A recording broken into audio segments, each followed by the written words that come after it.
Welcome to A Pleasant Solution, Embracing an Organized Life. I'm your host, certified life coach, professional organizer, and expert, Amelia Pleasant Kennedy. And I help folks permanently eliminate clutter in their homes and lives. On this podcast, we'll go beyond the basics of home organization to talk about why a clutter-free mindset is essential to an aligned and sustainable lifestyle. If you're someone with a to-do list, if you're managing a household, and if you're caring for others, this podcast is for you.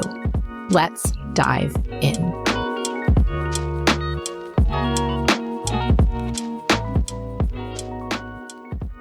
Welcome to episode 18, Understanding Emotions and Clutter. Hey y'all, I'm excited to share today's topic because it's the second of the 3 cornerstones of a clutter-free life. Be forewarned, you'll probably find me preaching a bit today because identifying and understanding your emotions plays a crucial role in a clutter-free life. I think it's actually the most under-discussed component of client work within the professional organizing industry. Pro organizers may address it privately within clients' homes. However, I believe it's time we discussed it publicly. For those of you who have a sense that the external clutter in your life starts within your internal mindset and emotional experience, this episode will be a great start. Last week, I introduced decision-making as the first cornerstone to a clutter-free life. I shared about how delaying a decision keeps clutter in your life and how building the skill of powerful decisions is an essential solution. I highly recommend you go back and check it out whenever you get a chance. I say this because as I expand on today's topic, you'll begin to see the intersection of emotions and decision-making. Together, they form the foundational elements of a clutter-free life. Most of the media you encounter spotlights systems, routines, and processes as the solution. Yet, I've seen something different time and time again with my clients. When you learn the skill of emotional awareness, then emotional resilience, clutter doesn't stand a chance. Systems, routines, and processes become much easier to implement and maintain once you understand the impact of emotions. Next week, I'll highlight the third and final cornerstone. So, on today's episode, I'll share why identifying, understanding, and feeling your feelings matters when it comes from everything to the objects you own, the schedule you keep, the way you approach the division of chores in your home, spending, budgeting, how you prioritize yourself, and more. I won't address all those areas here today, but as always, this concept is universally applicable to any area of your life that is cluttered. I'll use moving as an explicit example here in a bit. First off, let me say most of us weren't taught emotional management. You probably weren't taught where feelings come from, how to process them, and how they impact your day-to-day life. I certainly wasn't. I was taught the outdated yet widespread view that people could cause other people's feelings. I was taught the main handful of emotions, happy, sad, afraid, and that in most contexts, it wasn't safe to feel them. This way leads many of us to detach from our feelings, spend most of our time in our heads, and stuff most emotion down. Becoming a certified life coach in 2020 through the Life Coach School radically shifted my understanding of emotional health and wellness. My training centered around the model, which is a coaching tool developed by Brooke Castillo. The model is a framework for showing exactly how emotions are at the center of everything you do or don't do daily. It's not a tool of judgment. It's a tool for organizing your current way of thinking and feeling relative to the results you're currently seeing in your life. And it's a perfect complement to clutter. I use the model with my clients, along with a variety of other organizing and productivity tools, to get to the root cause of your current life choices. It's life-changing work because it creates a safe space for radical growth to flourish from. So let's first talk about how to identify your emotions. Every single thought or sentence that runs through your mind on any given day produces an emotion in your body. Thoughts happen in your brain. They are not facts, they're opinions. Often your thoughts are automatic rather than intentional until you teach yourself to think on purpose. They form as you take in the neutral facts of the world around you. Feelings or emotions are vibrations in your body. They're messages. First, your brain thinks a thought, then that thought produces a vibration within. Fear feels one way in your body, excitement another, regret feels another. Each of us experiences feelings differently. These vibrations might show up as a flutter in your stomach, a heaviness in your legs, a tightness in your throat, or the sense that your body is lighter, almost floating. Your body feels and reacts. Your brain thinks and reacts. Most folks develop a dislike for the stronger emotions because they're either socialized or taught that it's not okay to show emotions to others unless the situation is deemed appropriate. It's okay to cry at a funeral. It's not okay to cry at school. It's never okay to show anger publicly. It's much better to stew at home. Historically, emotions were used as a weapon against women and indirectly against men. Women were considered too emotional, hysteric, or showed emotion inappropriately. Men, on the other hand, were expected not to show emotion, and this societal standard continues in many communities today. Yet having control over your emotions doesn't keep you from having them. They still exist, and they're being held inside of you by lots and lots of effort. Identifying them is the first step to better understanding yourself and validating your lived experiences. And since the objects in your home are physical representations of your lived experience, emotions and clutter are interwoven. For example, recall the last time you got an object you really, really wanted. I bought myself a ring 2 years ago when my family decided to embark on our second round of long-distance parenting and marriage to support my son's soccer journey.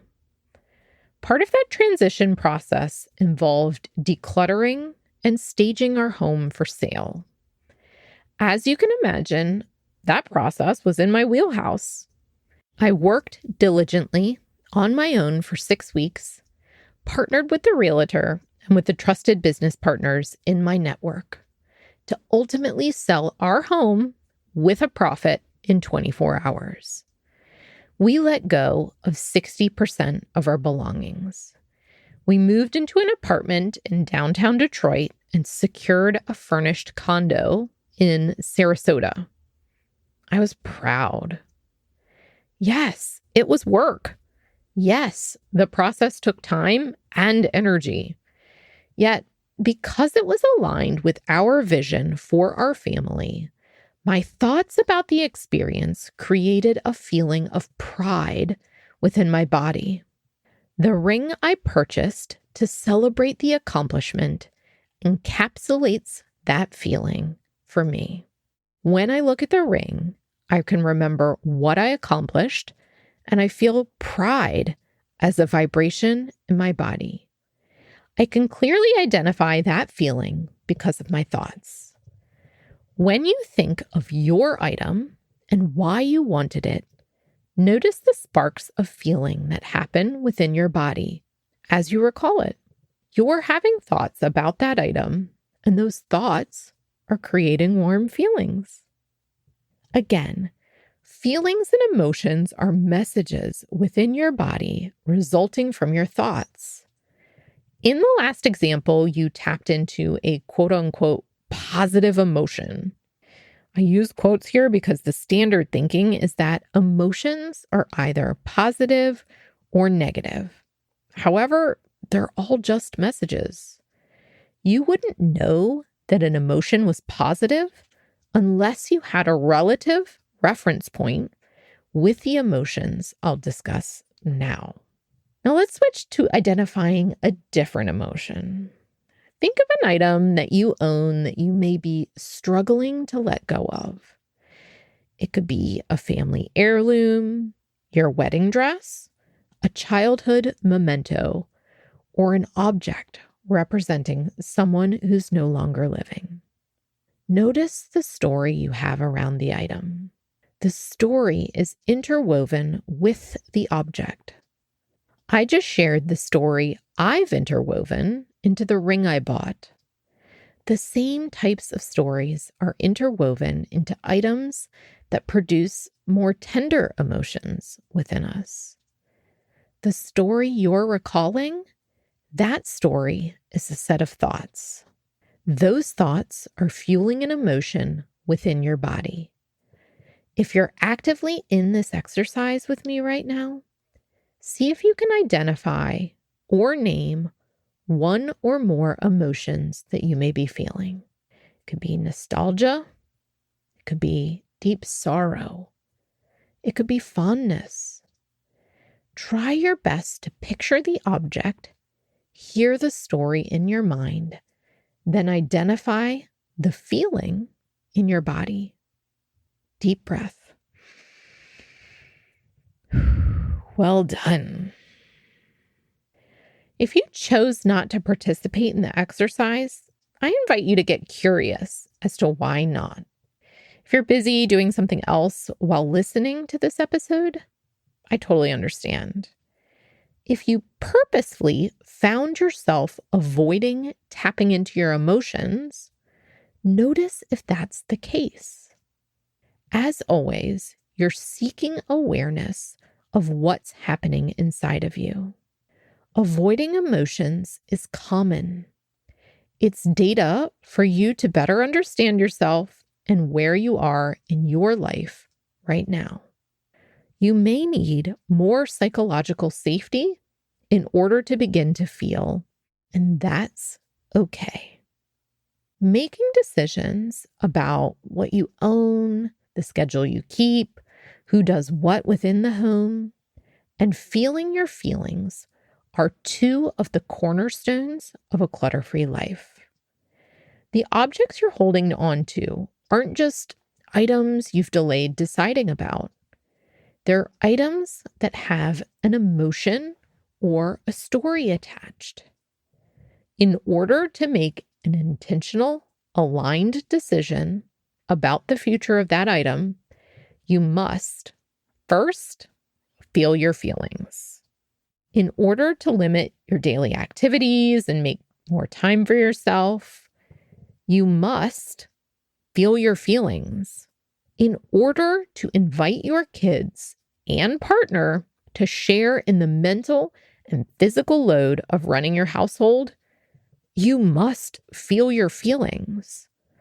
You're avoiding the hard conversations and the hard decisions because the thoughts you're thinking about it are creating uncomfortable vibrations or feelings in your body. On the surface, it's that simple. In practice, I know feeling your feelings to build emotional resilience takes conscious effort, and having a supportive guide helps. Now let's move on to understanding your emotions and the role they play in your daily life. They're absolutely central, and having deeply explored this work in my life and in my clients' lives for the last few years, I really believe getting connected with your emotional experience is one of the most fundamental skills every human being deserves to be taught. When you and I work together, I explicitly teach you how to use the self-coaching model that I mentioned earlier. I also provide a safe space for you to practice feeling. I'll describe the model briefly here. And if you're familiar with cognitive behavioral therapy or the think, feel, do coaching tool, this will sound somewhat familiar. The model shows how everything in the world falls into one of 5 categories: a circumstance, a thought, a feeling, an action, or a result. A circumstance is neutral. It's something everyone in the world would agree on: the who, the where, the what, the when of an event. Words that other people say to you are neutral. You filter those words and essentially everything you encounter through your own worldview, upbringing, and socialization. The objects in your home are neutral. The activities currently scheduled on your calendar are neutral. Who's currently assigned tasks within your home is neutral. Moving your belongings from one home to another is neutral. It's your thoughts or opinions about these circumstances that produce your feelings. Let's have some fun for a minute to illustrate how your home, in particular, is a neutral circumstance. All right, let's say that Oprah invited you to her house for book club. First off, I'd hope you'd say yes and make every possible effort to attend. Oprah's house and the items in it are neutral circumstances. Neutral to you, to me, and to Oprah. We know her home is a neutral fact because everyone pulling up in the driveway for book club would be thinking different things at that moment. The things that everyone would agree on are circumstances: her address, the color of the exterior, the square footage of the house, etc. When looking at it, however, you might take in the facade of her home, the landscaping, the entryway, and think, wow, this is gorgeous and peaceful. If I lived in a house like this, I'd feel fulfilled. I'm so lucky to be here. These are your thoughts, your opinion. Her friends, Gail and Tyler, might think, I wish she was having book club at our other house. It's so much swankier and more convenient. These are their thoughts. Oprah herself might be looking around thinking, ugh, this house needs quite a few repairs. I gotta make sure I let the maintenance team know. Houses are so much work.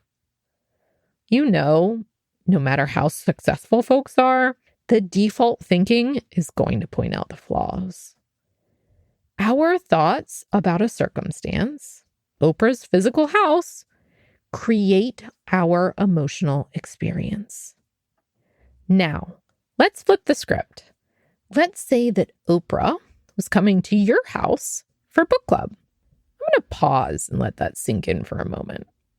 Oprah, your house, book club. What just happened in your brain right now? Your set of thoughts created a set of feelings.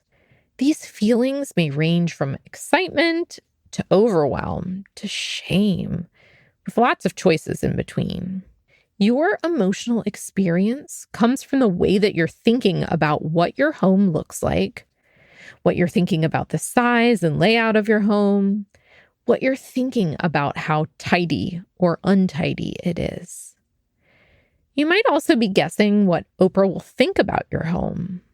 These series of thoughts weave together to form your perception or story of your home. They're producing your feelings of judgment, of abundance, or of satisfaction. Remember, your home, just like Oprah's home, is neutral. Both have concrete facts that everyone would agree on. Everyone's internal opinion is what creates the emotional experience. You take action to prepare for her arrival based on your specific feelings. I know it's hard to leave Oprah land, but I wanted to head back to why identifying and understanding the role of your emotions matters so much. The reason is that human beings, you included, take different actions based on how we're feeling. In the model, the feeling line is at the center. Our feelings either spur action or inaction, and the actions or inactions are what create our results. When I was downsizing 60% of our belongings to move from a house to an apartment, I had a lot of feelings. Most folks skip over this part, and I'm not here to shame or judge you if that's been your case at any point. My goal is to bring attention to how emotions are truly a cornerstone of clutter-free living. I get it. Moving is stressful. You may be someone who fears moving simply because deep down you already know what I'm about to say. Moving takes physical work, and it also takes emotional work. The number of items that you take with you from one house to the next are directly tied to how much you're willing to feel. When you avoid feeling and in turn decision-making, you'll transport many more items from one home to the next. Or you'll rent a storage unit. Because you're more organized than you think, you know that decluttering before you move is the best, most cost-saving approach. Yet addressing the feelings and working through them sounds awful. You've been conditioned to avoid feeling. Those vibrations I mentioned earlier, your emotions, won't physically harm you. However, your brain is convinced that it's safer not to feel. And there's a whole separate psychology to that. No one likes a tight chest. No one likes shallow breathing. No one likes to cry out of grief. Yet these messages in your body are your truth. Feeling them is possible, and processing them is the most effective path to the lighter life that you're seeking. My clients who've done this work represent the difference.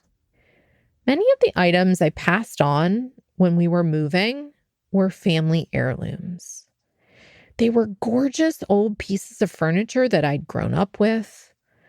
I'd heard the stories around them. I knew that they were important and sentimental for my mother, who's now living with dementia.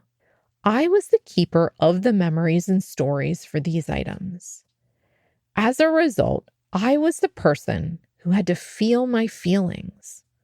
sorrow mostly, around these objects. My attention was shifting more towards the future, and to do so, I had to let go of the past. I had to let go both for my mother and for me. I had to grieve once again for where she is in life and for where I am. The external clutter you're seeing in your life is intimately tied to your emotions. Opening yourself up to feeling is one of the most life-changing, deeply powerful skills that you can build. Identifying and understanding your emotions will be positive fuel for every area of your life. Building emotional resilience through sitting with and processing your feelings is the most direct path to a clutter-free life. You'll begin to address the mental clutter and the overworking by feeling your feelings. This will make you free to make decisions. You'll be able to address the physical clutter by feeling your feelings, which will free you to make decisions.